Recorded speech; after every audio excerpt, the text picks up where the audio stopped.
আসসালামু আলাইকুম। নতুন একটি ভিডিওতে সবাইকে স্বাগতম। আমি সাগর আহমেদ আছি আপনাদের সাথে। আজকে টিকিট নিয়ে না, আজকে কথা বলবো গ্রুপ টিকিট এবং সিস্টেম টিকিট নিয়ে। গ্রুপ টিকিট কেন প্রয়োজন নয় যারা অবৈধ দেশে যাচ্ছেন তাদের জন্য, আর গ্রুপ টিকিট একটু বিস্তারিত বলবো।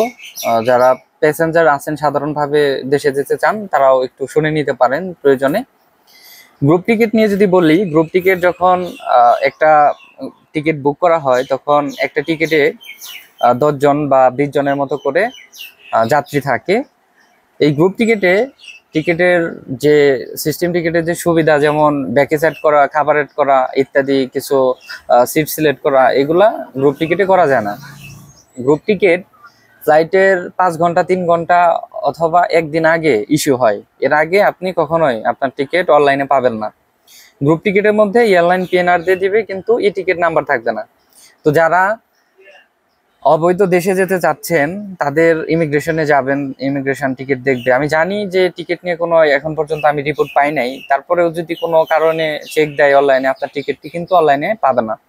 অনলাইনে যদি না পায় তাহলে যা খুশি তাই হতে পারে অস্বাভাবিক কিছু না, যেহেতু অনলাইনে আপনার টিকিটটি থাকবে না যদি গ্রুপ টিকিট ক্রয় করেন। এর জন্য আমি সবাইকে বলতেছি যে গ্রুপ টিকিট বাদ দিয়ে যদি 400-500 রিঙ্গিত বেশিও লাগে আপনারা সিস্টেম টিকিট কিনবেন। যেমন এই যে এটা একই ফ্লাইট, এটা গ্রুপ টিকিট ছিল, এটা সাধারণ প্যাসেঞ্জার যাচ্ছে, আমার কাছ থেকে টিকিট সংগ্রহ করা। গ্রুপ টিকিটের মডেল থাকবে এরকম, নাম থাকবে, এয়ারলাইন পিএনআর থাকবে, কিন্তু এই টিকিট নাম্বার থাকবে না। আর এটা হচ্ছে আমি ফ্লাইটের 5 ঘন্টা বা 4 ঘন্টা আগে মনে হয় দিছিলাম, এটা হচ্ছে দেখেন ই টিকিট নাম্বার, এটা হাইড করা, এখানে কিন্তু ই টিকিট নাম্বার চলে আসছে। সো এই ছিল আজকের ছোট্ট একটি ভিডিও। আশা করি আপনারা বুঝতে পারছেন।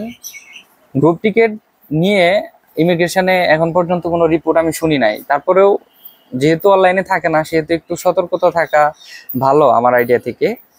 আর টিকিট সম্পর্কে আরো বিস্তারিত জানার জন্য, টিকিট সংগ্রহ করার জন্য আপনি অডিও কল অথবা ভিডিও কল করতে পারেন আমাদের দেওয়া হোয়াটসঅ্যাপ নাম্বারে। ইনশাআল্লাহ যোগাযোগ করে আপনি মালয়েশিয়া, বাংলাদেশের যে কোনো জায়গা থেকে টিকিট সংগ্রহ করতে পারেন বাংলা টাকা অথবা রিঙ্গিতের মাধ্যমে। ধন্যবাদ সবাইকে।